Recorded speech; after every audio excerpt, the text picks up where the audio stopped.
Students, chemical bonding and molecular structure എന്ന് പറഞ്ഞ പാഠഭാഗത്തിന്റെ പുതിയൊരു ക്ലാസ്സിലേക്ക് എല്ലാവർക്കും സ്വാഗതം. ഇന്ന് നമ്മൾ പഠിക്കുന്നത് ഒക്ടറ്റ് റൂളിന്റെയും ഷെയർഡ് പെയർ ഓഫ് ഇലക്ട്രോൺസിന്റെയും ബേസിസിൽ ജി.എൻ. ലൂയിസ് എന്ന് പറഞ്ഞ സയന്റിസ്റ്റ് ഇൻട്രൊഡ്യൂസ് ചെയ്ത ചില സിമ്പിൾ മോളിക്കുലാർ റെപ്രസെന്റേഷൻസ്, മോളിക്യൂൾസിന്റെ സിമ്പിൾ സ്ട്രക്ചർ, അതാണ് നമ്മൾ ഇന്നിവിടെ ഡിസ്കസ് ചെയ്യുന്നത്. ആ ഭാഗം മനസ്സിലാക്കാൻ നമ്മൾ ചില റൂളുകൾ മനസ്സിലാക്കിയിരിക്കണം. ചില സർട്ടൺ സെറ്റ് ഓഫ് റൂളിന്റെ ബേസിസിലാണ് ഒരു മോളിക്യൂളിന്റെ ലൂയിസ് റെപ്രസെന്റേഷൻ നമ്മൾ വരച്ച് ഉണ്ടാക്കുന്നത്. അപ്പോൾ അതിന് ഒന്ന് എക്സാംപ്ലിഫൈ ചെയ്യാനായി കാർബൺ മോണോക്സൈഡ് NCERT ടെക്സ്റ്റിൽ വ്യക്തമായി പറഞ്ഞിരിക്കുന്നു. അപ്പോൾ നമുക്ക് കാർബൺ മോണോക്സൈഡിന്റെ ഒരു എക്സാമ്പിൾ വെച്ചുകൊണ്ട് ഒരു മോളിക്യൂളിന്റെ ലൂയിസ് റെപ്രസെന്റേഷൻ എങ്ങനെ വരച്ചെടുക്കാം എന്ന് മനസ്സിലാക്കാം. അപ്പോൾ അതിൽ കാർബൺ മോണോക്സൈഡ് ഉദാഹരണമായിട്ട് എടുക്കുന്നു. അതിൽ ആദ്യം മനസ്സിലാക്കേണ്ടത് ഫസ്റ്റ് റൂൾ ഇങ്ങനെയാണ്: നമുക്ക് തന്നിരിക്കുന്ന മോളിക്യൂളിന്റെ ടോട്ടൽ വാലൻസ് ഇലക്ട്രോണുകൾ എഴുതുക എന്നുള്ളതാണ്. അപ്പൊ നമുക്കൊന്ന് നോക്കാം. കാർബൺ മോണോക്സൈഡിലേക്ക് വന്നാൽ കാർബൺ മോണോക്സൈഡിൽ കാർബണും ഓക്സിജനും ഉണ്ട്. അതിൽ കാർബണിന്റെ വാലൻസ് ഇലക്ട്രോൺ, കാർബണിന്റെ അറ്റോമിക് നമ്പർ 6 ആണെന്ന് നമുക്കറിയാം. അപ്പം കാർബണിന്റെ വാലൻസ് ഇലക്ട്രോണുകൾ 4 ആണ്. അതുപോലെ തന്നെ ഓക്സിജൻ അതിന്റെ അറ്റോമിക് നമ്പർ 8 ആണെന്ന് അറിയാം. അതിന്റെ വാലൻസ് ഇലക്ട്രോണുകളുടെ എണ്ണം 6 ആണ്. അപ്പൊ നമ്മൾ ഈ രണ്ട് ആറ്റങ്ങളുടെ വാലൻസ് ഇലക്ട്രോണുകൾ കൂട്ടുന്നു. കാർബണിന് നമുക്ക് 4 വാലൻസ് ഇലക്ട്രോൺ ആണ്, ഓക്സിജന് 6 വാലൻസ് ഇലക്ട്രോൺ ആണ്. ഇത് രണ്ടും കൂടെ കൂട്ടുമ്പോൾ 10 ഇലക്ട്രോണുകൾ എന്ന് കിട്ടുന്നു. അപ്പൊ നമുക്ക് പറയാം കാർബൺ മോണോക്സൈഡിന്റെ വാലൻസ് ഇലക്ട്രോണുകളുടെ എണ്ണം 10 ആണ്. അപ്പൊ ഈ 10 വാലൻസ് ഇലക്ട്രോണുകളെ ഉപയോഗിച്ചുകൊണ്ടാണ് നമ്മൾ കാർബൺ മോണോക്സൈഡിന്റെ ലൂയിസ് റെപ്രസെന്റേഷൻ വരയ്ക്കുന്നത്. അപ്പൊ ഒന്ന് മനസ്സിലാക്കാം. അപ്പൊ അതാണ് ആദ്യം. അപ്പൊ ആദ്യത്തെ റൂൾ ഇങ്ങനെയാണ്: ഒരു മോളിക്യൂളിന്റെ ലൂയിസ് റെപ്രസെന്റേഷൻ വരച്ചെടുക്കുന്നതിന് ആദ്യം നമ്മൾ ചെയ്യുന്നത് അതിന്റെ വാലൻസ് ഇലക്ട്രോണുകളുടെ എണ്ണത്തെ കണ്ടുപിടിക്കുന്നു. ഇവിടെ 10 ഇലക്ട്രോണുകൾ ഉണ്ട്. കാർബണിന്റെയും ഓക്സിജന്റെയും വാലൻസ് ഇലക്ട്രോണുകൾ കൂട്ടി കാർബൺ മോണോക്സൈഡ് എന്ന് പറഞ്ഞ മോളിക്യൂളിന്റെ വാലൻസ് ഇലക്ട്രോൺ നമ്മളിവിടെ കണ്ടെത്തി. അപ്പൊ ഈ 10 ഇലക്ട്രോണുകൾ ഉപയോഗിച്ചുകൊണ്ടാണ് കാർബൺ മോണോക്സൈഡിന്റെ ലൂയിസ് റെപ്രസെന്റേഷൻ നമ്മൾ ഡ്രോ ചെയ്യാൻ പോകുന്നത്. ഇനി നമ്മൾ രണ്ടാമതായി ഈ തന്നിരിക്കുന്ന എലമെന്റുകളെ ഒരു നിശ്ചിത അകലത്തിൽ റെപ്രസെന്റ് ചെയ്തു. ഇതിനെയാണ് നമ്മൾ സ്കെലിറ്റൽ സ്ട്രക്ചർ എന്ന് വിളിക്കുന്നത്. അപ്പം നമ്മൾ ലൂയിസ് റെപ്രസെന്റേഷനിലേക്ക് പോകുന്നതിന് മുമ്പ് തന്നിരിക്കുന്ന ആ മോളിക്യൂളിന്റെ എലമെന്റുകളെ ഒരു നിശ്ചിത അകലത്തിൽ ക്രമീകരിച്ച് എഴുതും. ഇതിനെയാണ് നമ്മൾ സ്കെലിറ്റൽ റെപ്രസെന്റേഷൻ എന്ന് പറയുന്നത്. Skeletal representation. അപ്പം മൂന്നാമതായി ഈ സ്കെലിറ്റൽ റെപ്രസെന്റേഷനിൽ ഇൻവോൾവ് ചെയ്തിരിക്കുന്ന ആറ്റങ്ങൾ തമ്മിൽ സിംഗിൾ ബോണ്ടുകളെ കണക്ട് ചെയ്യുന്നു. So draw A single bond between carbon and oxygen. ഇവിടെ കാർബണും ഓക്സിജനും ആണുള്ളത്. അപ്പൊ അവർ തമ്മിൽ ഒരു സിംഗിൾ ബോണ്ട് വരയ്ക്കുന്നു. ഒരു സിംഗിൾ ബോണ്ട് എന്ന് പറഞ്ഞാൽ നമുക്കറിയാം 2 ഇലക്ട്രോണുകളാണ്. അപ്പൊ നമ്മുടെ കൈവശമുള്ള 10 ഇലക്ട്രോണുകളിൽ നിന്ന് 2 ഇലക്ട്രോണുകൾ ഉപയോഗിച്ച് വേണം ഈ സിംഗിൾ ബോണ്ട് നമ്മൾ വരച്ചിരിക്കുന്നത്. ഇനി ബാക്കി 8 ഇലക്ട്രോണുകളാണ്. ആ 8 ഇലക്ട്രോണുകൾ ഉപയോഗിച്ച് വേണം കാർബണിന്റെയും ഓക്സിജന്റെയും ഒക്ടറ്റ് നമ്മൾ കംപ്ലീറ്റ് ചെയ്യാൻ. അപ്പൊ അതിൽ നമ്മൾ ആദ്യം ചെയ്യാൻ പോകുന്നത് ഒന്നുകിൽ കാർബൺ അല്ലെങ്കിൽ ഓക്സിജൻ. ഇവിടെ ഇപ്പൊ 2 ആറ്റങ്ങൾ ആയതുകൊണ്ട് നമുക്ക് ഒരേപോലെയാണ്. അപ്പൊ ഒന്നുകിൽ കാർബൺ അല്ലെങ്കിൽ ഓക്സിജൻ, ഇവരുടെ ആരുടെയെങ്കിലും ഒരാളുടെ ഒക്ടറ്റ് നമ്മൾ കംപ്ലീറ്റ് ചെയ്യുന്നു. അപ്പൊ നമുക്കിവിടെ ഒരു റാൻഡം സെലക്ഷൻ ആയിട്ട് ഓക്സിജൻ എടുക്കാം. കാർബൺ എടുത്താലും പ്രശ്നമില്ല. അപ്പൊ നമ്മളിവിടെ ഓക്സിജന്റെ ഒക്ടറ്റ് കംപ്ലീറ്റ് ചെയ്യാൻ പോവാണ്. അപ്പൊ കാർബൺ സിംഗിൾ ബോണ്ട് ഓക്സിജൻ. ഓക്സിജനിൽ ഇപ്പോൾ 2 ഇലക്ട്രോൺ ഉണ്ട്. ഈ ബോണ്ടിൽ നിന്ന് 2 ഇലക്ട്രോൺ. ഈ ബോണ്ടിലെ 2 ഇലക്ട്രോൺ കാർബണിനും ഓക്സിജനും ഒരുപോലെ ബാധകമാണ്. ഇപ്പോൾ ഓക്സിജന്റെ ഒക്ടറ്റ് ആണ് നമ്മൾ കംപ്ലീറ്റ് ചെയ്യാൻ പോകുന്നത്. അപ്പൊ ഇവിടെ ഇനി ഓക്സിജന് 6 ഇലക്ട്രോണുകളുടെ വന്നു കഴിഞ്ഞാൽ ഓക്സിജന്റെ ഒക്ടറ്റ് കംപ്ലീറ്റ് ആവും. നമ്മൾ ഈ ഇലക്ട്രോണുകളെ എല്ലാം എടുക്കുന്നത് ഈ ടോട്ടൽ 10 ഇലക്ട്രോണിൽ നിന്നാണ്. അവിടുന്ന് വേണം നമ്മൾ ഇലക്ട്രോൺ എടുക്കാൻ. അഡീഷണൽ ആയി നമ്മളെ ഇലക്ട്രോൺ ഇല്ല. നമ്മുടെ കൈവശമുള്ള 10 ഇലക്ട്രോണുകളിൽ നിന്നാണ് നമ്മളിവിടെ ഓക്സിജന്റെയും കാർബണിന്റെയും ഒക്കെ ഒക്ടറ്റ് കംപ്ലീറ്റ് ചെയ്യാൻ വേണ്ടി ഇലക്ട്രോണുകൾ എടുക്കുന്നത്. അപ്പോൾ ഓക്സിജന്റെ ഒക്ടറ്റ് ഇപ്പോൾ കംപ്ലീറ്റ് ആയി. ഓക്സിജന് ചുറ്റും ഈ ബോണ്ടിൽ നിന്ന് 2 ഇലക്ട്രോൺ, ബാക്കി 6 ഇലക്ട്രോൺ, മൊത്തം ഇപ്പൊ 8 ഇലക്ട്രോൺ ആയി. ഇനി അപ്പൊ നമ്മളുടെ കൈവശം 10 ഇലക്ട്രോണുകൾ ഉണ്ടായിരുന്നു. അപ്പൊ നമ്മളിവിടെ 8 ഇലക്ട്രോണുകളെ മൊത്തം യൂസ് ചെയ്തിട്ടുണ്ട്. സിംഗിൾ ബോണ്ടിന് വേണ്ടി 2 ഇലക്ട്രോണും ഓക്സിജന്റെ ഒക്ടറ്റ് കംപ്ലീറ്റ് ചെയ്യാൻ വേണ്ടി അഡീഷണൽ 6 ഇലക്ട്രോണും നമ്മൾ യൂസ് ചെയ്തു. അപ്പൊ നമ്മളുടെ out of this 10 electron we are using 8 electrons. The remaining electrons is 2. 2 electron ആണ് ബാക്കിയുള്ളത്. ആ ബാക്കിയുള്ള 2 ഇലക്ട്രോൺ, ഇനി ഓക്സിജൻ ഇലക്ട്രോണിന്റെ ആവശ്യമില്ല, അതിന്റെ ഒക്ടറ്റ് കംപ്ലീറ്റ് ആണ്. അത് സ്വാഭാവികമായും ആ ബാക്കിയുള്ള 2 ഇലക്ട്രോൺ കാർബണിലേക്ക് പോകും. അപ്പൊ ഇനി നമ്മൾ നോക്കുന്നത് കാർബണിന്റെ ഒക്ടറ്റിനെ പറ്റിയാണ്. അതിന്റെ ഒക്ടറ്റ് ഇവിടെ കംപ്ലീറ്റ് ആയിരിക്കും. കാരണം പാർട്ടിസിപ്പേറ്റ് ചെയ്തിരിക്കുന്ന ആറ്റങ്ങളെല്ലാം തന്നെ അവരുടെ 8 ഇലക്ട്രോൺ എന്ന് പറഞ്ഞാൽ ഒക്ടറ്റ് കംപ്ലീറ്റ് ആയിരിക്കണം. അതാണ് ലൂയിസ് റെപ്രസെന്റേഷന്റെ പ്രത്യേകത. അപ്പൊ നമ്മളിവിടെ അത് നോക്കുമ്പോൾ കാർബണിന്റെ ഒക്ടറ്റ് ഇവിടെ കംപ്ലീറ്റ് അല്ല. കാർബണിൽ ഇപ്പോൾ 4 ഇലക്ട്രോണുകളാണ് ഉള്ളത്. ബോണ്ടിൽ നിന്ന് 2 ഇലക്ട്രോൺ, ഈ ഇരിക്കുന്ന 2 ഇലക്ട്രോൺ, 4 ഇലക്ട്രോൺ ആണുള്ളത്. ഇനി കാർബണിന് 4 ഇലക്ട്രോൺ കൂടെ കിട്ടിയെങ്കിൽ അതിന്റെ ഒക്ടറ്റ് കംപ്ലീറ്റ് ആവും. അപ്പൊ ഈ സാഹചര്യത്തിൽ നമ്മൾ കൈവശം വെച്ചിരുന്ന 10 ഇലക്ട്രോണുകളും കഴിഞ്ഞു. അത് 10 ഇലക്ട്രോണുകളും ഇവിടെ യൂസ് ചെയ്ത് കഴിഞ്ഞു. ഇനി നമ്മളുടെ കയ്യിൽ ഇലക്ട്രോണുകൾ ഇല്ല, പക്ഷെ അവിടെ വേറൊരു പ്രശ്നം കൂടെ, കാർബണിന്റെ ഒക്ടറ്റ് അവിടെ കംപ്ലീറ്റ് ചെയ്യാനുണ്ട്. അപ്പൊ ഇവിടെ നമ്മൾ അഭിമുഖീകരിക്കുന്ന ഒരു പ്രശ്നമാണ്, നമ്മുടെ കയ്യിലുള്ള ഇലക്ട്രോണുകളെല്ലാം കഴിഞ്ഞു, ഇനി ആ പാർട്ടിസിപ്പേറ്റ് ചെയ്തിരിക്കുന്ന ഒരു ആറ്റത്തിന്റെ ഒക്ടറ്റ് കംപ്ലീറ്റ് ചെയ്യാനുണ്ട്. അപ്പൊ അവിടെ കാർബണിന്റെ ഒക്ടറ്റ് കംപ്ലീറ്റ് ചെയ്യാനുണ്ട്, കയ്യിലുള്ള ഇലക്ട്രോൺ എല്ലാം കഴിയുകയും ചെയ്തു. ഇങ്ങനെയുള്ള സാഹചര്യത്തിൽ ഇനി അഡീഷണൽ പുതിയതായി പുറത്തുനിന്ന് ഇലക്ട്രോണിനെ നമുക്ക് ഇവിടെ ഇൻട്രൊഡ്യൂസ് ചെയ്യാൻ പറ്റില്ല. നമ്മുടെ കൈവശം ഇരുന്ന ഇലക്ട്രോണുകളെ മാത്രമേ നമുക്ക് ഉപയോഗിക്കാൻ പറ്റൂ. അത് ഇവിടെ തീർന്നിരിക്കുന്നു. ഇനി നമ്മൾ ചെയ്യുന്ന പ്രോസസ്സ് എന്ന് പറഞ്ഞാൽ we think about the possibility of multiple bond. ഈ സാഹചര്യത്തിലാണ് മൾട്ടിപ്പിൾ ബോണ്ടിനെ കുറിച്ചുള്ള ഒരു ആലോചന നമ്മൾ നടത്തുന്നത്. In order to complete the octet of carbon, കാർബണിന്റെ ഒക്ടറ്റ് കംപ്ലീറ്റ് ചെയ്യാൻ വേണ്ടി നമ്മൾ മൾട്ടിപ്പിൾ ബോണ്ടിനെ കുറിച്ച് ആലോചിക്കുന്നു. എന്താണ് മൾട്ടിപ്പിൾ ബോണ്ട്? ഡബിൾ ബോണ്ട് അല്ലെങ്കിൽ ട്രിപ്പിൾ ബോണ്ടിന്റെ പോസിബിലിറ്റിയാണ് നമ്മളിവിടെ ആലോചിക്കുന്നത്. എന്തിനു വേണ്ടിയാണ് നമ്മൾ മൾട്ടിപ്പിൾ ബോണ്ടിനെ കുറിച്ച് ആലോചിക്കുന്നത്? കാരണം നമ്മുടെ കയ്യിലുള്ള ഇലക്ട്രോൺ എല്ലാം കഴിഞ്ഞു, ഇനി നമുക്ക് അഡീഷണൽ ഇലക്ട്രോണിനെ എടുക്കാൻ പറ്റില്ല. അപ്പോൾ നമ്മൾ ഉള്ള ഇലക്ട്രോണിനെ ഷെയർ ചെയ്യുന്ന രീതിയിൽ ഡബിൾ ബോണ്ട് അല്ലെങ്കിൽ ട്രിപ്പിൾ ബോണ്ടിന്റെ പോസിബിലിറ്റിയെ കുറിച്ച് ആലോചിക്കും. എന്തിനാണെന്ന് ചോദിച്ചാൽ പാർട്ടിസിപ്പേറ്റ് ചെയ്തിരിക്കുന്ന ഒരാറ്റം, ഇവിടെ കാർബൺ ആണ്, കാർബണിന്റെ ഒക്ടറ്റ് കംപ്ലീറ്റ് ചെയ്യാൻ വേണ്ടിയിട്ടാണ് നമ്മൾ അങ്ങനെ ഒരു ആലോചന വെക്കുന്നത്. അപ്പൊ ഇവിടെ അതിന്റെ ഭാഗമായി നമ്മൾ അടുത്തതിലേക്ക് പോകുന്നു. ഓക്സിജനിൽ നിന്ന് 2 ഇലക്ട്രോണുകൾ എടുക്കുന്നു. അപ്പൊ കാർബണും ഓക്സിജനും ഇടയ്ക്ക് ഒരു ഡബിൾ ബോണ്ട് വരയ്ക്കുന്നു. ഇവിടെ ഓക്സിജനിൽ ഓൾറെഡി 4 ഇലക്ട്രോണുകൾ പിന്നെയും ഉണ്ട്, അതുപോലെ തന്നെ കാർബണിൽ 2 ഇലക്ട്രോൺ ഉണ്ട്. എന്നാൽ നമ്മൾ വീണ്ടും കൗണ്ട് ചെയ്യുന്നു. ഓക്സിജനിൽ പ്രശ്നമില്ല, 2, 4, പിന്നെ ഈ ഡബിൾ ബോണ്ടിൽ നിന്ന് 4 ഇലക്ട്രോൺ, അപ്പൊ മൊത്തം ഓക്സിജനിൽ 8 ഇലക്ട്രോൺ തന്നെ. കാർബണിന് കുറച്ച് ആശ്വാസപ്രദമാണ്, കാരണം ആദ്യം 4 ഇലക്ട്രോൺ ആവുന്നു, ഇപ്പൊ ഡബിൾ ബോണ്ട് വന്നപ്പോഴത്തേന് അതിന് 6 ഇലക്ട്രോൺ ആയിട്ട് മാറുന്നു. ഈ ഡബിൾ ബോണ്ടിൽ നിന്നുള്ള 4 ഇലക്ട്രോണുകളും ഈ 2 ഇലക്ട്രോൺ 6 ഇലക്ട്രോൺ ആയി. എന്നിട്ടും കാർബണിൽ വീണ്ടും ഒക്ടറ്റ് കംപ്ലീറ്റ് ചെയ്യാനുണ്ട്, 2 ഇലക്ട്രോണും കൂടെ ഇനിയും വേണം. അപ്പൊ അതുകൊണ്ട് നമ്മൾ ചെയ്യാൻ പോകുന്ന പ്രോസസ്സ് എന്ന് പറഞ്ഞാൽ വീണ്ടും നമ്മൾ ഓക്സിജനിൽ നിന്ന് 2 ഇലക്ട്രോണിനെ എടുക്കുന്നു, കാർബണിനും ഓക്സിജനും ഇടയ്ക്ക് ഒരു ട്രിപ്പിൾ ബോണ്ട് കൊടുക്കുന്നു. ഓക്സിജനിൽ ഒരു ലോൺ പെയർ ഉണ്ട്, കാർബണിൽ ഒരു ലോൺ പെയർ ഉണ്ട്. ബോണ്ടിൽ പാർട്ടിസിപ്പേറ്റ് ചെയ്യാത്ത ഇലക്ട്രോണുകൾ ഉണ്ട്, അവരെയാണ് ലോൺ പെയർ ഓഫ് ഇലക്ട്രോൺസ് എന്ന് പറയുന്നത്. അപ്പോൾ ഓക്സിജനിൽ നിന്ന് വീണ്ടും നമ്മൾ 2 ഇലക്ട്രോണിനെ എടുത്തിട്ട് കാർബണിനും ഓക്സിജനും ഇടയ്ക്ക് ഒരു ട്രിപ്പിൾ ബോണ്ട് കൊടുത്തിരിക്കുന്നു. ഇപ്പോൾ നമ്മൾ ഇനി എണ്ണി നോക്കുന്നു. ഓക്സിജന് പ്രശ്നമില്ല, രണ്ടും ഈ ട്രിപ്പിൾ ബോണ്ടിൽ നിന്ന് 6 ഇലക്ട്രോണുകളും ഈ 2 ഇലക്ട്രോണും കൂടെ 8 ആയി. ഓക്സിജൻ ഒക്ടറ്റ് കംപ്ലീറ്റ് ആണ്. കാർബണിലേക്ക് വന്നാൽ കാർബണിന്റെ ഒക്ടറ്റും കംപ്ലീറ്റ് ആണെന്ന് നമുക്ക് മനസ്സിലാവും. ട്രിപ്പിൾ ബോണ്ടിൽ നിന്ന് 6 ഇലക്ട്രോണുകൾ പിന്നെ ഈ 2 ഇലക്ട്രോണുകൾ ആകുമ്പോൾ കാർബണിന്റെ ഒക്ടറ്റും അവിടെ കംപ്ലീറ്റ് ആണ്. അപ്പം നമുക്ക് പറയാൻ പറ്റും, അപ്പൊ ലൂയിസ് റെപ്രസെന്റേഷൻ കാർബൺ മോണോക്സൈഡിന്റെ എന്താണെന്ന് ചോദിച്ചാൽ, ഞാൻ ഈ 6ാമത് വരച്ചിരിക്കുന്ന ഈ സ്ട്രക്ചറാണ് സി ട്രിപ്പിൾ ബോണ്ടോ, അതാണ് കാർബൺ മോണോക്സൈഡിന്റെ ലൂയിസ് റെപ്രസെന്റേഷൻ. അതിൽ കാർബണിന്റെയും ഓക്സിജന്റെയും ഒക്ടറ്റ് കംപ്ലീറ്റ് ആയിട്ടുണ്ട്. നമ്മുടെ കൈവശം വരുന്ന 10 ഇലക്ട്രോണുകളെ, വാലൻസ് ഇലക്ട്രോണുകളെ ഉപയോഗിച്ചാണ് നമ്മൾ ഈ ഒരു റെപ്രസെന്റേഷൻ വരച്ചെടുത്തത്. ഇതിനെയാണ് ഈ രീതിയിൽ ഈ ഒരു റൂൾ അപ്ലൈ ചെയ്തുകൊണ്ട് നമുക്ക് ഒരു മോളിക്യൂളിന്റെ ലൂയിസ് റെപ്രസെന്റേഷൻ വരച്ചെടുക്കാവുന്നതാണ്. അവിടെ ശ്രദ്ധിക്കേണ്ട കാര്യം, ലൂയിസ് റെപ്രസെന്റേഷൻ വരച്ചു കഴിയുമ്പോൾ പാർട്ടിസിപ്പേറ്റ് ചെയ്തിരിക്കുന്ന ആറ്റങ്ങളുടെ ഒക്ടറ്റ് അവിടെ കംപ്ലീറ്റ് ആയിരിക്കണം. ആ രീതിയിലാണ് നമ്മൾ വരച്ചെടുക്കുന്നത്. So the Lewis representation of carbon monoxide is like this: C triple ബോണ്ടോ with 2 lone pair. 1 is in the carbon and other is in the oxygen. ഈ രീതിയിലാണ് നമുക്ക് കാർബൺ മോണോക്സൈഡിന്റെ ലൂയിസ് റെപ്രസെന്റേഷൻ വരച്ചെടുക്കാൻ പറ്റുന്നത്. ഡോട്ടിന് പകരം അല്ലെങ്കിൽ ക്രോസിന് പകരം നമുക്ക് ഡോട്ട് വേണമെങ്കിൽ ഉപയോഗിക്കാം. ആ റെപ്രസെന്റേഷൻ നമുക്കിവിടെ ഇലക്ട്രോണിന്റെ റെപ്രസെന്റേഷന് വേണ്ടി കാണിക്കാം. അത് ലൂയിസ് തന്നെ പറഞ്ഞിരിക്കുന്നു. The electron is represented by either dot or cross. Okay, അടുത്തതായി നമുക്ക് ഓസോൺ എന്ന് പറഞ്ഞ മോളിക്യൂളിന്റെ ലൂയിസ് റെപ്രസെന്റേഷൻ എങ്ങനെയാണെന്ന് നോക്കാം. ഓസോണിന്റെ മോളിക്കുലർ ഫോർമുല എന്ന് പറയുന്നത് O3 ആണ്. ആദ്യം തന്നെ നമുക്ക് ഇതിനകത്ത് വാലൻസ് ഇലക്ട്രോണുകളുടെ എണ്ണം നോക്കാം. ഒരു ഓക്സിജനിൽ 6 വാലൻസ് ഇലക്ട്രോൺ, അപ്പൊ 3 ഓക്സിജൻ ഇവിടെ ഉണ്ട്.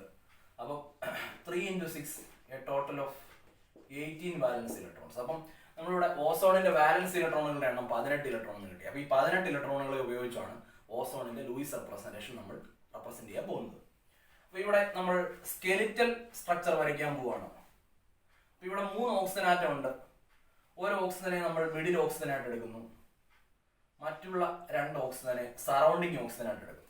നമ്മളിവിടെ മനസ്സിലാക്കേണ്ടത്, 2ൽ കൂടുതൽ ആറ്റങ്ങൾ വരുന്ന കേസിൽ ഒരാറ്റത്തെ സെൻട്രൽ ആറ്റമായും മറ്റുള്ള ആറ്റങ്ങളെ അതിന്റെ സറൗണ്ടിങ് ആയി ആറ്റങ്ങളായും നമ്മൾ ചൂസ് ചെയ്യണം. ഇവിടെ 3 ഓക്സിജൻ ആറ്റം ഉണ്ട്. അപ്പോൾ ഓരോ ഓക്സിജനെ നമ്മൾ മിഡ് പോയിന്റിൽ നിർത്തി ഒരു സർക്കിളിന്റെ സെന്റർ ആണെന്നിരിക്കട്ടെ ഇത്. അങ്ങനെയാണെങ്കിൽ മറ്റുള്ള 2 ഓക്സിജൻ ആ സർക്കിളിന്റെ ആർക്കിൽ വരുന്ന രീതിയിലാണ്. ഇതൊരു സൈക്ലിക് ആയിട്ടാണ് നമ്മൾ ഈ സ്ട്രക്ചർ വരച്ചിരിക്കുന്നത്. ഒരു ട്രയാങ്കിൾ പോലെ തോന്നും എങ്കിലും നമ്മൾ യഥാർത്ഥത്തിൽ വരച്ചിരിക്കുന്നത് ഈ ഓക്സിജനെ, ഇതിനെ ഇപ്പൊ സെക്കൻഡ് ഓക്സിജൻ എന്ന് പറഞ്ഞാൽ ആ second oxygen it is in the central position. ആ രീതിയിലാണ് നമ്മൾ ഇതിനെ ഡ്രോ ചെയ്തിരിക്കുന്നത്. ഇനി നമ്മൾ അടുത്ത റൂൾ അപ്ലൈ ചെയ്യുന്നു. നമ്മളിപ്പോൾ ഇവിടെ രണ്ടാമത്തെ ഓക്സിജൻ സെൻട്രൽ പൊസിഷനിലും ഒന്നാമത്തെയും മൂന്നാമത്തെയും ഓക്സിജൻ അതിന്റെ സറൗണ്ടിങ് ഓക്സിജനുമായിട്ട് ഇരിക്കുന്നു. അപ്പൊ നമ്മൾ റൂൾ അനുസരിച്ച് സ്കെലിറ്റൽ ഇക്വേഷനിൽ സ്കെലിറ്റൽ റെപ്രസെന്റേഷൻ വരച്ചാൽ ആ ആറ്റങ്ങൾ തമ്മിൽ സിംഗിൾ ബോണ്ട് വഴി കണക്ട് ചെയ്തിരിക്കണം. ഇങ്ങനെ നമ്മൾ അപ്പൊ സറൗണ്ടിങ് ആറ്റങ്ങളിൽ നിന്ന് സെൻട്രൽ ആറ്റത്തേക്ക്, ഈ നടുക്കിരിക്കുന്ന ആറ്റത്തെയാണ് സെൻട്രൽ ആറ്റം എന്ന് പറയുന്നത്. അപ്പൊ സറൗണ്ടിങ് ആറ്റങ്ങളിൽ നിന്ന് സെൻട്രൽ ആറ്റത്തേക്ക് നമ്മൾ സിംഗിൾ ബോണ്ട് വരയ്ക്കും. നമ്മുടെ കയ്യിൽ 18 ഇലക്ട്രോണുകൾ ഉണ്ടായിരുന്നു, നമ്മളിവിടെ 4 ഇലക്ട്രോണുകൾ ഉപയോഗിച്ചു.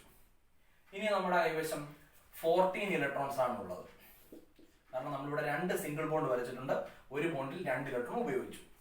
ഇനി നമ്മൾ ചെയ്യാൻ പോകുന്നത്, നേരത്തെ കാർബൺ മോണോക്സൈഡിൽ ഒന്നുകിൽ കാർബൺ അല്ലെങ്കിൽ ഓക്സിജൻ ഇവരുടെ ആരുടെയെങ്കിലും ഒരാളുടെ ഒക്ടറ്റ് കംപ്ലീറ്റ് ചെയ്താൽ മതിയായിരുന്നു, കാരണം രണ്ടുപേരും തുല്യരാണ്.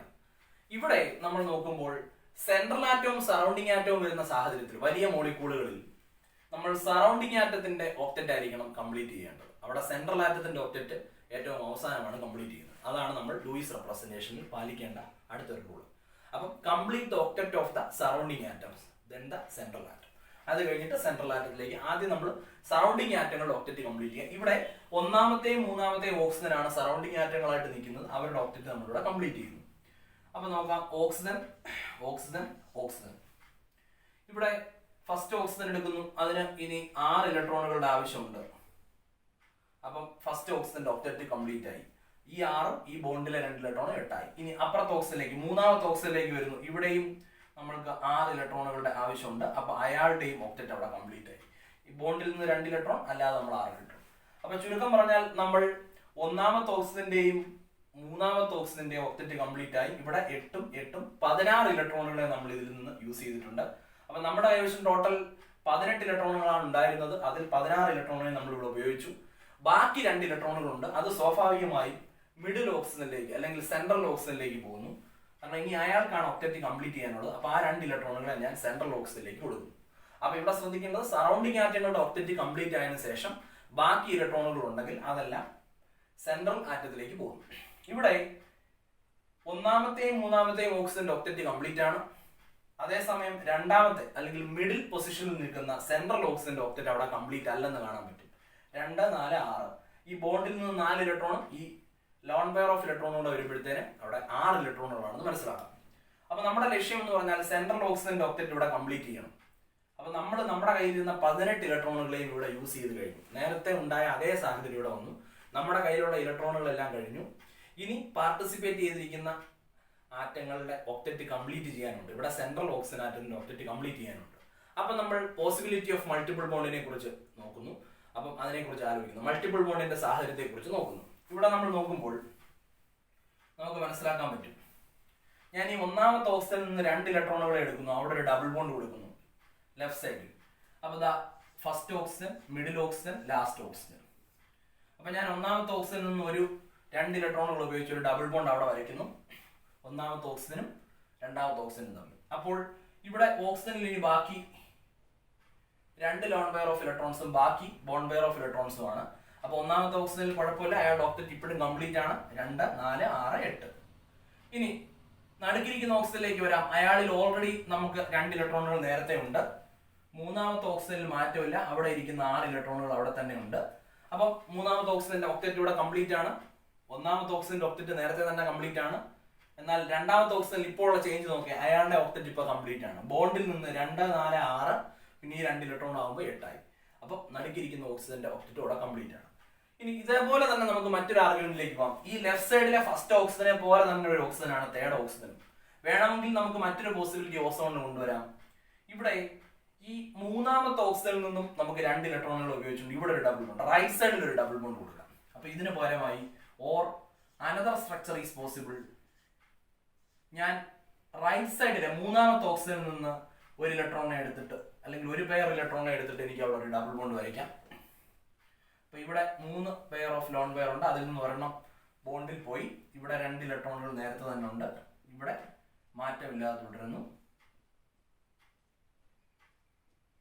അപ്പൊ ഈ സാഹചര്യത്തിലും ഈ 3 ഓക്സിജന്റെയും ഒക്ടറ്റ് കംപ്ലീറ്റ് ആണെന്ന് നമുക്ക് കാണാൻ പറ്റും. അപ്പൊ നമ്മളിവിടെ മനസ്സിലാക്കുന്നത് ലെഫ്റ്റ് സൈഡിൽ വേണമെങ്കിൽ ഡബിൾ ബോണ്ട് വരാം, റൈറ്റ് സൈഡിൽ വേണമെങ്കിൽ ഡബിൾ ബോണ്ട് വരാം. ഇത് രണ്ടും ഓസോണിന്റെ ലൂയിസ് സ്ട്രക്ചറായി കരുതപ്പെടുന്നു. അപ്പൊ ഈ ലൂയിസ് റെപ്രസെന്റേഷൻ നമ്മുടെ കയ്യിലുള്ള ഇലക്ട്രോൺ എല്ലാം നമ്മൾ യൂസ് ചെയ്തു.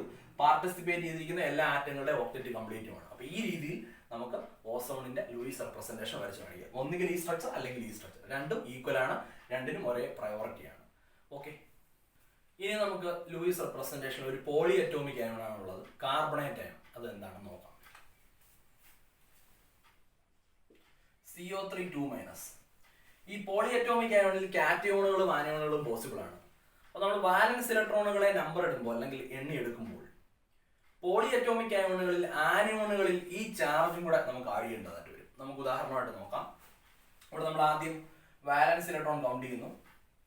കാർബണിൽ 4 ഇലക്ട്രോൺ, 3 ഓക്സിജനിൽ, ഒരു ഓക്സിജനിൽ 6 ഇലക്ട്രോൺ ആണ്, അപ്പോൾ 18 ആവുന്നു. 3 × 6 പ്ലസ് ഇവിടെ ഒരു 2 കൂടെ നമ്മൾ അഡീഷണൽ കൂട്ടേണ്ടതായിട്ട് വരും. ഈ 2 കാണിക്കുന്നത് ഈ ചാർജ് ആണ്, 2- ഇലക്ട്രോണുകളുടെ സാന്നിധ്യത്തെയാണ് കാണിക്കുന്നത്. അപ്പൊ നമ്മളിവിടെ നെഗറ്റീവ് ചാർജ് ഉള്ള സ്പീഷീസുകളിൽ ആ ചാർജും കൂടെ നമ്മൾ ബാലൻസ് ഇലക്ട്രോണുകളുടെ കൂട്ടത്തിൽ ആഡ് ചെയ്യേണ്ടതായിട്ടൊരു സാഹചര്യമുണ്ട്. അതിനൊരു നല്ല ഉദാഹരണമാണ് ഇത്. അപ്പൊ 2 ഇവിടെ ആഡ് ചെയ്തിട്ടുണ്ട്. അപ്പൊ CO3 2- ഇവിടെ നമ്മൾ 2 ഇലക്ട്രോണും കൂടെ ആഡ് ചെയ്തിട്ടുണ്ട്. അപ്പൊ ഇവിടെ ടോട്ടൽ ഇലക്ട്രോണുകളെ നമ്മൾ എടുക്കുമ്പോൾ 4, ഇത് 18 ആണ്. 18 + 2 20, 24 ഇലക്ട്രോൺസ് എന്ന് കിട്ടുന്നു. വളരെ ഇമ്പോർട്ടന്റ് ആണ്. ഇവിടെ 24 ഇലക്ട്രോൺ ആണ് CO3 2- ടോട്ടലി ഉള്ളത്. അപ്പൊ നമ്മൾ ആദ്യത്തെ സ്റ്റെപ്പ് കഴിഞ്ഞു. രണ്ടാമത്തെ സ്റ്റെപ്പ് ഇവിടെ നോക്കുമ്പോൾ കാർബണും 3 ഓക്സിജനുമാണ്, ഒരു കാർബണും 3 ഓക്സിജനുമാണ്. അപ്പൊ ഇവിടുത്തെ നമുക്ക് ഒരു സംശയവും വേണ്ട, ഇവിടുത്തെ സെൻട്രൽ ആറ്റം എന്ന് പറഞ്ഞ കൺസെപ്റ്റിലേക്ക് നമ്മൾ പോകുന്നു. സെൻട്രൽ ആറ്റം എന്ന് പറഞ്ഞാൽ എണ്ണത്തിൽ കുറഞ്ഞ ആളെയാണ് നമ്മൾ സെൻട്രൽ ആറ്റമായിട്ട് എടുക്കുന്നത്. നേരത്തെ ഓസോണിൽ നമ്മൾ അങ്ങനെ എടുക്കാൻ പറ്റില്ല, കാരണം ഒരേ ആറ്റങ്ങൾ തന്നെ വന്നു. ഇവിടെ ഒരു കാർബണും 3 ഓക്സിജനുമാണ്. അപ്പോൾ ഒരു സംശയവും വേണ്ട, കാർബണിന് ചുറ്റുമാണ് 3 ഓക്സിജൻ നിൽക്കുന്നത്. ആ ഒരു രീതിയിൽ നമുക്ക് ഇവിടെ സ്കെലറ്റൽ സ്ട്രക്ചർ വരയ്ക്കാം. അപ്പൊ കാർബൺ അതിന് സൈക്ലിക് ആയിട്ട് 3 ഓക്സിജനെ കൊടുക്കുന്നു.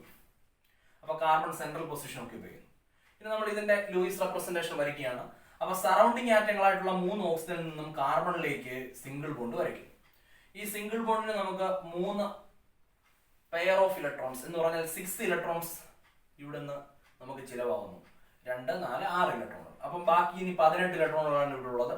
അപ്പൊ നമ്മൾ നേരത്തെ പറഞ്ഞ റൂൾ അനുസരിച്ച് സറൗണ്ടിങ് ആറ്റങ്ങളുടെ ഒക്ടറ്റ് നമ്മൾ കംപ്ലീറ്റ് ചെയ്യുന്നു. അപ്പൊ ഇവിടെ നമുക്ക് ഓരോ ഓക്സിജന്റെ ഒക്ടറ്റ് കംപ്ലീറ്റ് ചെയ്യാം.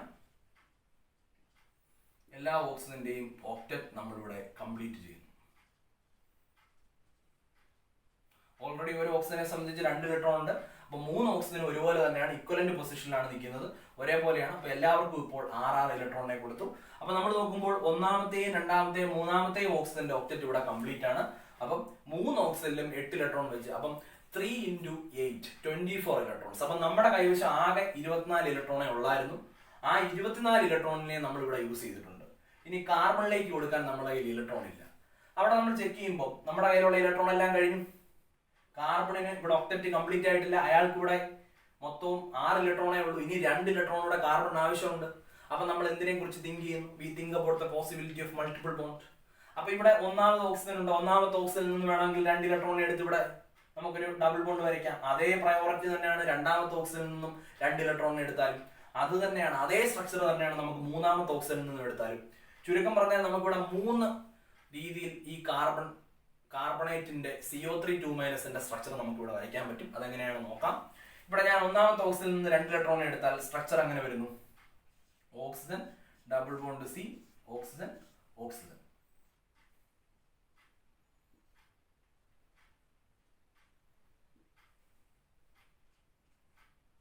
ഇതൊരു പോസിബിൾ സ്ട്രക്ചറാണ്. കാരണം ഞാൻ ഈ ഫസ്റ്റ് ഓക്സിജനിൽ നിന്ന് 2 ഇലക്ട്രോൺ എടുത്തു. ഇവിടെ ഈ സ്ട്രക്ചറിന് ശേഷം മൈനസ് ചാർജ്, 2- ചാർജ് ഈ ഒരു ബോക്സിൽ വെളിയിൽ കാണിച്ചിരിക്കണം. ഇതാണ് CO3 2- കാർബണേറ്റിന്റെ ലൂയിസ് റെപ്രസെന്റേഷൻ. ഇനി മറ്റൊരു രീതിയിൽ എനിക്ക് ഈ റെപ്രസെന്റേഷൻ കാണിക്കാനായിട്ട് സാധിക്കുന്നു. ഇവിടെ ഞാൻ രണ്ടാമത്തെ ഓക്സിജനിൽ നിന്ന് 2 ഇലക്ട്രോണുകൾ ഉപയോഗിച്ച് ഒരു ഡബിൾ ബോണ്ട് വരയ്ക്കാം. അപ്പൊ ബോണ്ട് ഇങ്ങനെയാവുന്നു. ഒരേ പ്രയോറിറ്റി തന്നെയാണ്.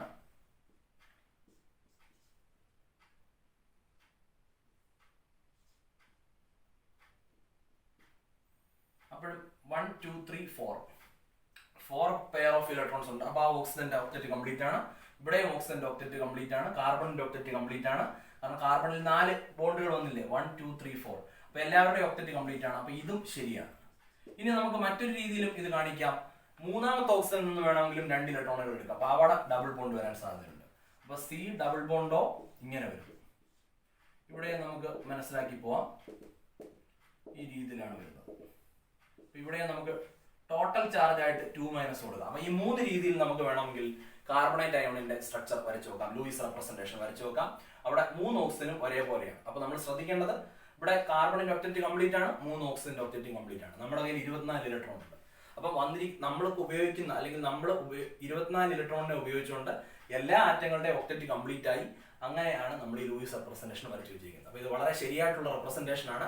3 വ്യത്യസ്ത രീതിയിൽ നമുക്ക് കാർബണേറ്റ് അയോണിനെ കാണിക്കാൻ പറ്റും. അങ്ങനെ നമ്മൾ ഓരിട്ട് കാണിച്ചിരിക്കുകയാണ്. അതിന്റെ ചാർജിനെ നമ്മൾ സ്ക്വയർ ബ്രാക്കറ്റിന് മുകളിൽ എഴുതിയിരിക്കുന്നു. ഇത്രയുമാണ് ഈ CO3 2- ലൂയിസ് റെപ്രസെന്റേഷൻ എന്ന് പറയുന്നത്. ഓക്കെ, ഇനി നമുക്കിവിടെ ഒരു കാറ്റയോണിക് സ്പീഷീസിന്റെ ലൂയിസ് റെപ്രസെന്റേഷൻ എങ്ങനെയാണെന്ന് നോക്കാം. Ammonium cation NH4+.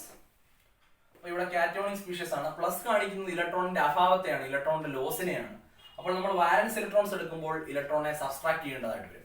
നേരത്തെ നമ്മൾ CO3 2- ഇലക്ട്രോണിനെ ചാർജ് ആഡ് ചെയ്തു, വാലൻസ് ഇലക്ട്രോണുകൾ എടുത്തു.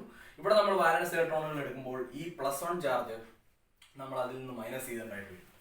അപ്പൊ നമുക്ക് നോക്കാം, നൈട്രജന്റെ അറ്റോമിക് നമ്പർ 7 ആണ്. അപ്പൊ വാലൻസ് ഇലക്ട്രോൺ എന്ന് പറയുന്നത് 5 ഇലക്ട്രോണുകളാണ് നൈട്രജന്റെ വാലൻസ് ഷെല്ലിലുള്ളത്. ഹൈഡ്രജൻ നമുക്ക് നേരത്തെ അറിയാം, ഒരു ഹൈഡ്രജനിൽ 1 ഇലക്ട്രോൺ ആണ്. അപ്പൊ 4 ഹൈഡ്രജനിൽ 4 ഇലക്ട്രോൺ ഉണ്ടാവും. ഇവിടെ ഒരു +1 ആണ് കാണിക്കുന്നത്. അപ്പോൾ നമ്മൾ ഇവിടെ ഒരു ഇലക്ട്രോണിനെ മൈനസ് ചെയ്യേണ്ടതായിട്ട് വരും, അല്ലെങ്കിൽ അത് കുറച്ച് കളയേണ്ടതായിട്ട് വരും. അപ്പോൾ ചുരുക്കം പറഞ്ഞാൽ ഇവിടെ 4-ൽ നിന്ന് 1 കുറച്ചാൽ 3, അപ്പൊ 8 ഇലക്ട്രോണുകളാണ് ഇവിടെ നമുക്ക് കിട്ടുന്നത്. വാലൻസ് ഇലക്ട്രോണുകളുടെ എണ്ണം 8 ആണ്. എന്താണ് ഇവിടുന്ന് 1 ഇലക്ട്രോണെ നമ്മൾ മൈനസ് ചെയ്തത്? കാരണം ഇവിടെ NH4+ ആണ്, 1 ഇലക്ട്രോൺ ലോസ് ആയി എന്നാണ് അതിന്റെ അർത്ഥം. അപ്പൊ നമ്മൾ പഴയതുപോലെ തന്നെ ഇവിടെ നമുക്കൊരു സംശയം വേണ്ട. ഇവിടുത്തെ സെൻട്രൽ ആറ്റം എന്ന് പറയുന്നത് നൈട്രജൻ ആണ്. എണ്ണത്തിൽ കുറഞ്ഞ ആളെയാണ് നമ്മൾ സെൻട്രൽ ആറ്റം എന്ന് പറയുന്നത്. അപ്പൊ 4 നൈട്രജന് ചുറ്റുമായി സൈക്ലിക് രീതിയിൽ അറേഞ്ച് ചെയ്യുന്നു. അപ്പൊ nitrogen, hydrogen, hydrogen, hydrogen, hydrogen. ഇനി നമ്മൾ പഴയതുപോലെ തന്നെ സെൻട്രൽ ആറ്റത്തിലേക്ക് സറൗണ്ടിങ് ആറ്റങ്ങളിൽ നിന്ന് സിംഗിൾ ബോണ്ട് കൊടുക്കുന്നു. അപ്പൊ ഇവിടെ നമ്മുടെ കയ്യിൽ ആകെ 8 ഇലക്ട്രോണുകളെ ഉള്ളൂ. ആ 8 ഇലക്ട്രോണുകളെ നമ്മൾ ഇവിടെ യൂസ് ചെയ്ത് കഴിഞ്ഞു. 2, 4, 6, 8. നൈട്രജന്റെ ഒക്ടറ്റ് ഇവിടെ കംപ്ലീറ്റ് ആണ്. ഹൈഡ്രജൻ ഒക്ടറ്റിന്റെ ആവശ്യമില്ല. നിങ്ങൾക്കറിയാം ഡ്യൂപ്ലറ്റ് ഓഫ് ഇലക്ട്രോൺ ആണ്, എ ടോട്ടൽ ഓഫ് 2 ഇലക്ട്രോൺ. ഹൈഡ്രജന് 2 ഇലക്ട്രോണിനെ അക്കോമഡേറ്റ് ചെയ്യുമ്പോഴേ അതിന് ഹീലിയത്തിന്റെ നോബിൾ ഗ്യാസ്, ഹീലിയം എന്ന് പറഞ്ഞ നോബിൾ ഗ്യാസിന്റെ നോബിൾ കോൺഫിഗറേഷൻ കിട്ടുന്നു. അപ്പൊ അത് ഹൈഡ്രജന് അവിടെ ഒക്ടറ്റ് കംപ്ലീറ്റ് ചെയ്യേണ്ട ആവശ്യമില്ല. അയാൾ ഡ്യൂപ്ലറ്റ് ഓഫ് ഇലക്ട്രോൺ ആണ് കംപ്ലീറ്റ് ആവുന്നത്. അയാൾ സ്റ്റേബിൾ ആയി. അപ്പൊ ഹൈഡ്രജന്റെ കാര്യത്തിൽ നമ്മൾ 2 ഇലക്ട്രോണിനെ കംപ്ലീറ്റ് ആക്കി, സ്റ്റേബിൾ ആണ്.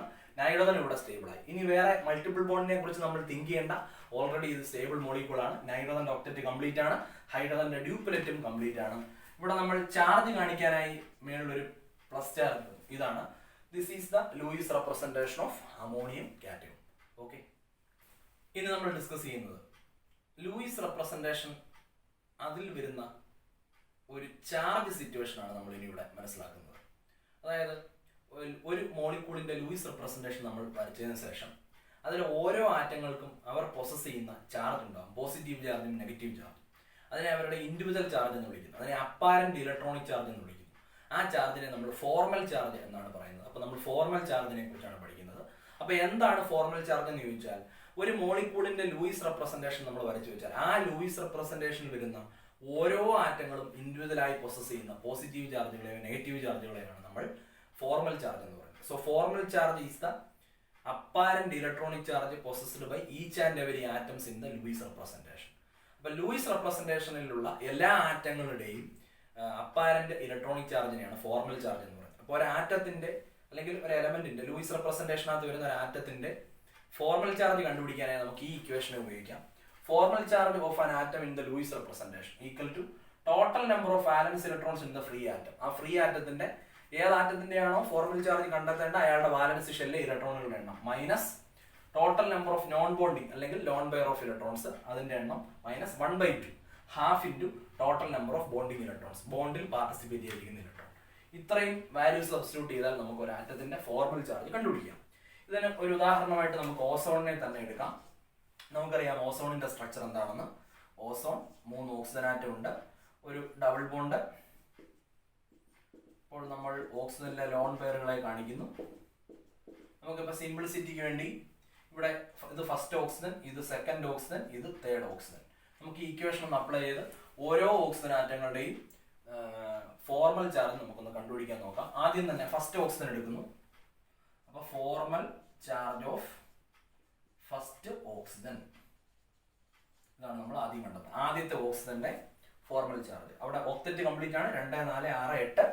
അപ്പം അതിന്റെ total number of valence electrons in the free atom, ഓക്സിജന്റെ വാലൻസ് ഇലക്ട്രോണുകളുടെ നമുക്കറിയാം 6 ആണ്. 6 മൈനസ് അടുത്ത total number of non bonding electrons, non bonding electrons അല്ലെങ്കിൽ ലോൺ പെയർ ഓഫ് ഇലക്ട്രോൺസ്. ഇവിടെ 2 ലോൺ പെയർ ആണ്, ടോട്ടൽ നമ്പർ ഓഫ് ഇലക്ട്രോൺസ് 4 ആണ്. അപ്പം 6 മൈനസ് 4.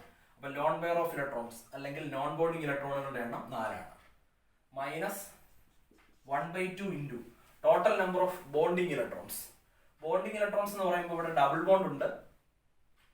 അപ്പം ആ ഡബിൾ ബോണ്ടിൽ ഏർപ്പെട്ടിരിക്കുന്ന ഇലക്ട്രോണുകൾ അപ്പൊ 2, 4 അതും 4 ആണെന്ന് നമുക്ക് കാണാൻ പറ്റും ആ ഫസ്റ്റ് ഓക്സിജനുമായിട്ട് ബന്ധപ്പെട്ട്. അപ്പൊ നമ്മളിത് കമ്പ്യൂട്ട് ചെയ്തെടുക്കുന്നു. 6 മൈനസ് 4 മൈനസ് 2 ഇത് ഡിവൈഡ് ചെയ്ത് പോകുമ്പോൾ 2 ആവും. അപ്പൊ ചുരുക്കം പറഞ്ഞാൽ നമുക്ക് ഇവിടെ 0 എന്ന് കിട്ടും. അപ്പം ഫസ്റ്റ് ഓക്സിജന്റെ ഓസോണിന്റെ ഫസ്റ്റ് ഓക്സിജന്റെ ഫോർമൽ ചാർജ് എന്ന് പറയുന്നത് 0 എന്ന് കിട്ടും. അതുപോലെ നമുക്ക് നോക്കാം formal charge of second oxygen. Second ഓക്സിജന്റെ ഫോർമൽ ചാർജ് നമുക്കൊന്ന് കണ്ടുപിടിക്കാം. സെക്കൻഡ് ഓക്സിജന്റെ അപ്പൊ ദാറ്റ് ഈസ് ഈക്വൽ ടു ആ ഓക്സിജന്റെ വാലൻസ് ഇലക്ട്രോണുകളുടെ എണ്ണം 6 ആണ്. Total number of valence electrons 6 minus അതിനകത്തുള്ള ലോൺ പെയർ ഓഫ് ഇലക്ട്രോൺസിന്റെ എണ്ണം, ഒരു ലോൺ പെയർ ഉള്ള 2 ഇലക്ട്രോണുകളുണ്ട്. Total number of electrons 2 minus 1/2 into total number of bonding electrons. 3 ബോണ്ടുകളെ നമുക്ക് ഈ രണ്ടാമത്തെ ഓക്സിജന് ചുറ്റും കാണാം. 2, 4, 6 ഇവിടെ 6 വരുന്നു. അപ്പൊ ചുരുക്കം പറഞ്ഞാൽ 6 മൈനസ് 2 1/2 ഇൻറ്റു 6 3 വരുന്നു. അപ്പൊ 6 minus 5 that is equal to 1. അപ്പൊ പ്ലസ് 1 എന്ന് കിട്ടും. ചുരുക്കം പറഞ്ഞാൽ ഈ രണ്ടാമത്തെ ഓക്സിജന്റെ ഫോർമൽ ചാർജ് പ്ലസ് 1 ആണ് എന്ന് പറഞ്ഞാൽ നമുക്ക് ഇവിടെ ഒരു പ്ലസ് എന്ന് റെപ്രസെന്റ് ചെയ്യാം. അപ്പൊ ലൂയിസ് റെപ്രസെന്റേഷൻ നമ്മൾ ഫോർമൽ ചാർജും കൂടെ റെപ്രസെന്റ് ചെയ്യാറുണ്ട്. അപ്പൊ ഈ രണ്ടാമത്തെ ഓക്സിജന്റെ മേളിൽ ഒരു പ്ലസ് കൊടുത്തു. ഇനി നമുക്ക് മൂന്നാമത്തെ ഓക്സിജന്റെ ഫോർമൽ ചാർജ് ഈ ഇക്വേഷൻ ഉപയോഗിച്ച് ഒന്ന് കണ്ടെത്താം. തേർഡ് ഓക്സിജന്റെ അപ്പൊ formal charge of third oxygen equal to 6 minus ഇവിടെ 6 വരുന്നു. കാരണം ഓക്സിജന്റെ വാലൻസ് ഷെല്ലിൽ 6 ഇലക്ട്രോൺ ആണ്. ഫ്രീ ആറ്റത്തില് 8 അറ്റോമിക് നമ്പർ. അപ്പൊ വാലൻസ് ഷെല്ലിലെ ഇലക്ട്രോണിന്റെ എണ്ണം 6 ആണ്. 6 മൈനസ് ഇനി loan pair of electrons 1, 2, 3 loan pair of electrons ഉണ്ട്. അപ്പൊ 6 ഇലക്ട്രോൺസ് ഉണ്ട്. ടോട്ടൽ 6 ഇലക്ട്രോൺസ് ഉണ്ട്. Total number of non bonding electron minus 1/2 into അവിടുത്തെ ബോണ്ട് പെയർ ഓഫ് ഇലക്ട്രോൺസ് 2 ആണ്. അപ്പൊ 2 ക്യാൻസൽ ആയി പോകുന്നു. അപ്പൊ 6 മൈനസ് 7 ആൻസർ ഈക്വൽ ടു -1 എന്ന് പറഞ്ഞാൽ ഈ തേർഡ് ഓക്സിജന്റെ ഫോർമൽ ചാർജ് -1 ആണ്. അപ്പൊ നമുക്ക് ഈ ഫോർമൽ ചാർജും കൂടെ ഇൻക്ലൂഡ് ചെയ്തിട്ടുണ്ട് ലൂയിസ് റെപ്രസെന്റേഷൻ. ഓസോണിന്റെ ലൂയിസ് റെപ്രസെന്റേഷൻ നമ്മൾ വരച്ചാൽ ഫസ്റ്റ് ഓക്സിജനിൽ 0, സെക്കൻഡ് ഓക്സിജനിൽ +1 ചാർജ്, തേർഡ് ഓക്സിജനിൽ -1. അപ്പൊ ടോട്ടൽ ഈ പ്ലസും മൈനസും കൂടെ ആഡ് ചെയ്യുമ്പോൾ നമുക്ക് 0 കിട്ടും. ഓസോൺ അതുകൊണ്ടാണ് ആസ് എ ഹോൾ ന്യൂട്രൽ എന്ന് പറയുന്നത്. ഓസോണിന് മൊത്തത്തിൽ ചാർജ് ഒന്നുമില്ല. കാരണം സെക്കൻഡ് ഓക്സിജന്റെ പ്ലസ് ചാർജും തേർഡ് ഓക്സിജന്റെ മൈനസ് ചാർജും കൂടെ ക്യാൻസൽ ആയിട്ട് ടോട്ടലി ഓസോൺ ന്യൂട്രൽ ആണ്. അപ്പം ഓരോന്നും വ്യത്യസ്തമായിട്ട് പറയുകയാണെങ്കിൽ ഓസോണിൽ 3 ഓക്സിജൻ ഉണ്ട്. ഫസ്റ്റ് ഓക്സിജന് 0 ഫോർമൽ ചാർജ്, സെക്കൻഡ് ഓക്സിജന് +1, തേർഡ് ഓക്സിജന് -1. ഈ രീതിയിൽ നമുക്ക് ഒരു ലൂയിസ് റെപ്രസെന്റേഷനിൽ നിന്ന് ഫോർമൽ ചാർജ് കണ്ടെത്താനായിട്ട് സാധിക്കും. അപ്പൊ ഫോർമൽ ചാർജ് കണ്ടെത്തുന്നതിന് നമ്മൾ ഈ ഇക്വേഷൻ അഡോപ്റ്റ് ചെയ്യുക. അപ്പൊ ഫോർമൽ ചാർജ് എന്താണെന്ന് ചോദിച്ചാൽ ഒരു മോളിക്യൂളിന്റെ ലൂയിസ് റെപ്രസെന്റേഷനിൽ ഓരോ ആറ്റങ്ങളും പൊസസ് ചെയ്യുന്ന individual charge, apparent electronic charge, അതിനെയാണ് നമ്മൾ ഫോർമൽ ചാർജ് എന്ന് പറയുന്നത്. ഓക്കെ, അടുത്തതായി നമുക്ക് ഇവിടെ പഠിക്കാനുള്ളത് എന്തൊക്കെയാണ് ഒക്ടറ്റ് റൂളിന്റെ പോരായ്മകൾ, ലിമിറ്റേഷൻസ് ഓഫ് ഒക്ടറ്റ് റൂൾ അല്ലെങ്കിൽ drawbacks of octet rule. Octet rule കുറെ മോളിക്യൂൾസിന്റെ സ്റ്റെബിലിറ്റി പറയാനായി നമ്മൾ ഫ്രീക്വന്റ് ആയിട്ട് ഉപയോഗിക്കുന്നുണ്ടെങ്കിലും അത് that is not universal. NCERT ടെക്സ്റ്റിൽ വ്യക്തമായി പറയുന്നു അതൊരു യൂണിവേഴ്സൽ ആയിട്ടുള്ള റൂൾ അല്ല. എന്ന് പറഞ്ഞാൽ എല്ലാ മോളിക്യൂൾസിന്റെ, ലോകത്തുള്ള എല്ലാ മോളിക്യൂൾസിന്റെ സ്റ്റെബിലിറ്റിയോ സ്ട്രക്ചറോ ഒന്നും പറയാനായിട്ട് കൃത്യമായി നമുക്ക് ഒക്ടറ്റ് റൂളിനെ ഉപയോഗിക്കാൻ സാധിക്കുന്നില്ല. വളരെ ലിമിറ്റഡ് ആപ്ലിക്കേഷൻ ആണ്. പ്രത്യേകിച്ച് NCERT ടെക്സ്റ്റിൽ പറയുന്നു സെക്കൻഡ് പീരീഡിലുള്ള എലമെന്റുകളുടെ ചില കോമ്പൗണ്ടുകളുടെ സ്റ്റെബിലിറ്റി ഒക്കെ എക്സ്പ്ലെയിൻ ചെയ്യാനായിട്ട് മാത്രമേ നമുക്ക് ഒക്ടറ്റ് റൂളിനെ ഉപയോഗിക്കാൻ സാധിക്കുന്നുള്ളൂ. അവിടെയും പ്രശ്നങ്ങളുണ്ട്. അപ്പോൾ നമ്മൾ ഈ ഒരു ചർച്ചയിൽ എന്തൊക്കെയാണ് ഒക്ടറ്റ് റൂളിന്റെ പ്രധാനപ്പെട്ട പോരായ്മകൾ, എന്തൊക്കെ കാര്യങ്ങൾ ഒക്ടറ്റ് റൂളിന് എക്സ്പ്ലെയിൻ ചെയ്യാൻ പറ്റിയില്ല എന്നുള്ളതാണ് ചർച്ച ചെയ്യുന്നത്. അതിലാദ്യം തന്നെ ഞാൻ ചില കോമ്പൗണ്ടുകളെ കാണിക്കാം. ഇൻകംപ്ലീറ്റ് ഒക്ടറ്റ് ഉള്ള ചില കോമ്പൗണ്ടുകളാണത്. ഇപ്പോൾ ഒരു ഉദാഹരണത്തിന് ലിഥിയം ക്ലോറൈഡ്. ലിഥിയോ ക്ലോറിൻ തമ്മിൽ ഒരു പെയർ ഇലക്ട്രോണിനെയാണ് ഷെയർ ചെയ്യുന്നത്. NCERT ടെക്സ്റ്റിൽ Li 2 ഇലക്ട്രോണുകളുമായിട്ട് ക്ലോറിനുമായിട്ട് ഷെയറിംഗിൽ ഏർപ്പെടുന്നു. ഒരു സിംഗിൾ ബോണ്ടാണ് അവർ തമ്മിൽ ഫോം ചെയ്തിരിക്കുന്നത്. ഇവിടെ ലിഥിയത്തിന്റെ ക്ലോറിന്റെ ഒക്ടറ്റ് കംപ്ലീറ്റ് ആണ്, ലിഥിയത്തിന്റെ ഒക്ടറ്റ് ഇവിടെ കംപ്ലീറ്റ് അല്ല. അപ്പൊ ഇതിനെയാണ് ഇൻകംപ്ലീറ്റ് ഒക്ടറ്റ് എന്ന് പറയുന്നത്. ഇത് നല്ല സ്റ്റെബിലിറ്റി ഉള്ള ഒരു മോളിക്യൂൾ ആണ്. അപ്പൊ ഇതിന്റെ ലിഥിയത്തിന്റെ ഒക്ടറ്റ് കംപ്ലീറ്റ് അല്ല, എന്നിട്ട് പോലും അതിന് സ്റ്റെബിലിറ്റി ഉണ്ട്. അതെങ്ങനെയാണെന്ന് എക്സ്പ്ലെയിൻ ചെയ്യാൻ ഒക്ടറ്റ് റൂളിന് സാധിക്കുന്നില്ല.